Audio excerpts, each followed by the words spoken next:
প্রিয় রান্নাঘরে আপনাদের স্বাগত। আজকে আমি আমার একটা পছন্দের রেসিপি শেয়ার করব, কচুলতি ঝাল চচ্চড়ি। এটা গরম ভাতের সাথে খেতে খুবই ভালো লাগবে। 500 গ্রাম কচুলতি নিয়েছি, লম্বা করে টুকরো করে কেটে নিয়েছি। পরিষ্কার করে ধুয়ে নেব 3-4 বার জল বদলে বদলে, যাতে গলা না চুলকোয়। আর একটা কড়াইতে জল দেওয়ার পর 2 টেবিল চামচ নুন, 2 টেবিল চামচ ভিনিগার, যাতে ভিনিগারটা দেওয়ার এই কারণ যাতে কচুলতিটা না গলা নেয়। জল দিয়ে ধুয়ে রাখা কচুলতিটাকে দিয়ে দেবো। তারপর এটাকে হালকা সিদ্ধ করে নেব। বেশি সিদ্ধ করা যাবে না, বেশি সিদ্ধ করলে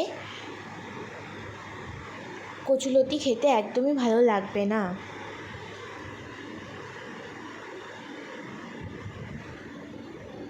ফুটে গেছে, এবার আমি এটাকে নামিয়ে নেব।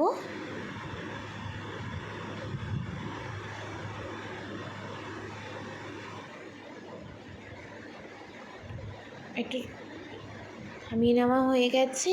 এবার একটা কড়াইতে 3 টেবিল চামচ তেল দেব। কচুলতিতে একটু বেশি তেল লাগে, আপনারা ইচ্ছা মতন তেল দিতে পারেন, কিন্তু তেল দিলে খেতে স্বাদ হয়। ওই তেলের মধ্যে 1 টেবিল চামচ কালো জিরেটা ফোড়ন দিয়েছি। তারপর দেবো 3-4 কোয়া রসুন থেতো করে দিয়েছিলাম। রসুনটা আপনারা স্কিপ করে যেতে পারেন, কিন্তু রসুনটা দিলে গন্ধটা বেশ ভালো হয় কচুলতিটার। তারপর ভাপিয়ে নেওয়া কচুলতিটা দিয়ে দেবো। গ্যাসের ফ্লেমটা হাই করে রেখে ভালো করে ভেজে নেব। তারপর ওর মধ্যে দিয়ে দেবো 3-4টে কাঁচা লঙ্কা,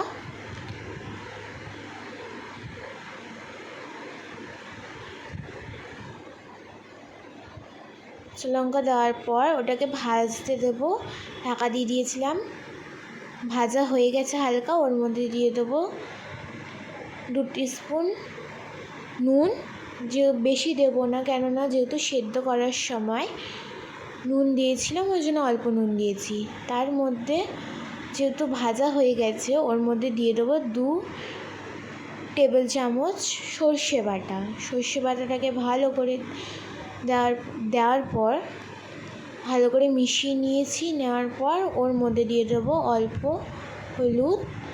হলুদ দিয়ে ভালো করে মিশিয়ে নিয়ে, এর মধ্যে জল একদমই দিইনি, যেহেতু কচুলতিটা সিদ্ধ করা আর তার মধ্যে ভাজা, যেহেতু গলে গেছে, তার মানে সিদ্ধ হয়ে গেছে, ওই জন্য একদমই জল দিইনি।